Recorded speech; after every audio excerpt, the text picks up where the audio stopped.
আসসালামু আলাইকুম ওয়া রাহমাতুল্লাহি ওয়া বারাকাতুহু। সম্মানিত দিনী ভাই ও বোনেরা, আপনারা যারা আমার এই ভিডিও দেখতেছেন তাদের প্রতি রইল আমার পক্ষ থেকে আন্তরিক অভিনন্দন ও ভালোবাসা।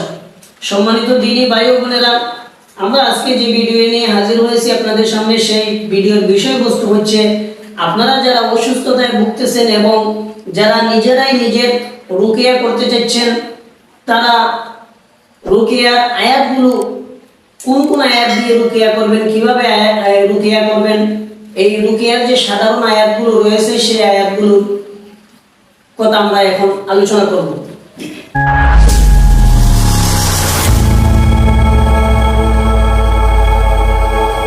এক নম্বর হচ্ছে রুকিয়ার শুরু করার সময় যে প্রথমে যে আয়াতটা আপনি পড়বেন, যেগুলো আপনি পড়বেন সেগুলো হচ্ছে সূরা ফাতিহা সারাটা আপনি পড়বেন একবার।